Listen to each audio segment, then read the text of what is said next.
Ahmedabad airport ಬಳಿ ವಿಮಾನ ಪತನವಾಗಿ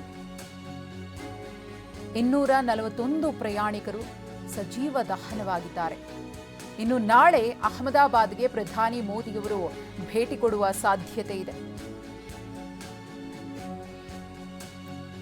ಇವತ್ತು ಮಧ್ಯಾಹ್ನ ಆದಂತಹ ಘೋರ ದುರಂತ 241 ಮಂದಿಯನ್ನ ಬಲಿ ತೆಗೆದುಕೊಳ್ತು.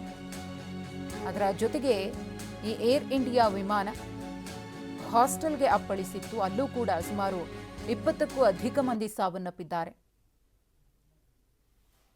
ಟೇಕ್ ಆಫ್ ಆದಂತಹ ಕೆಲವೇ ಸೆಕೆಂಡ್ಗಳಲ್ಲಿ ವಿಮಾನ ಪತನವಾಗುತ್ತೆ. ಈಗಾಗಲೇ ರಕ್ಷಣಾ ಕಾರ್ಯಾಚರಣೆಯೂ ಕೂಡ ಭರದಿಂದ ಸಾಗಿದೆ. ಕೆಲವೊಂದಷ್ಟು ಮೃತದೇಹಗಳ ಹುಡುಕಾಟದಲ್ಲಿ ರಕ್ಷಣಾ ಸಿಬ್ಬಂದಿ ಈಗಲೂ ಕೂಡ ತೊಡಗಿಸಿಕೊಂಡಿದ್ದಾರೆ.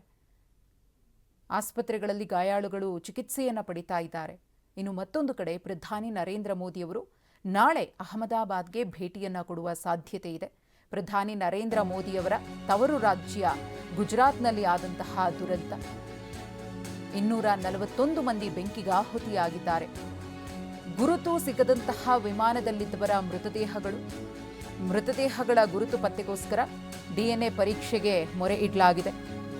ಮೃತಪಟ್ಟವರ ಸಂಬಂಧಿಕರ ಡಿಎನ್ಎ ಸ್ಯಾಂಪಲ್ಗಳ ಸಂಗ್ರಹವಾಗುತ್ತೆ. ವಿದೇಶಿ ಪ್ರಜೆಗಳ ಸಂಬಂಧಿಕರ ಡಿಎನ್ಎ ಸಂಗ್ರಹಕ್ಕೂ ಕೂಡ ಸಿದ್ಧತೆ ನಡೆದಿದೆ. ವಿದೇಶದಲ್ಲಿದ್ದವರು ಭಾರತಕ್ಕೆ ಬಂದ ಬಳಿಕ ಡಿಎನ್ಎ ಸಂಗ್ರಹ ಮಾಡಲಾಗುತ್ತೆ.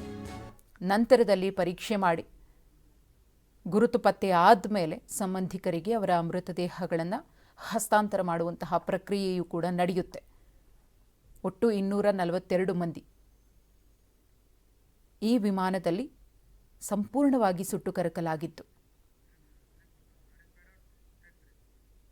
जितने यात्रियों के परिजन यहाँ पहुँच चुके हैं वो सबका डीएनए लेने की कार्यवाही भी 2-3 घंटों में समाप्त हो जाएगी.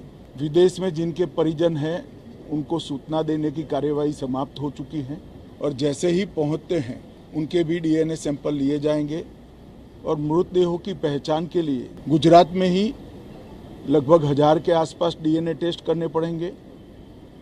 ये सभी टेस्ट करने की क्षमता गुजरात में विकसित है, तो डीएनए टेस्टिंग के लिए कहीं गुजरात के बाहर जाने की ज़रूरत नहीं पड़ेगी.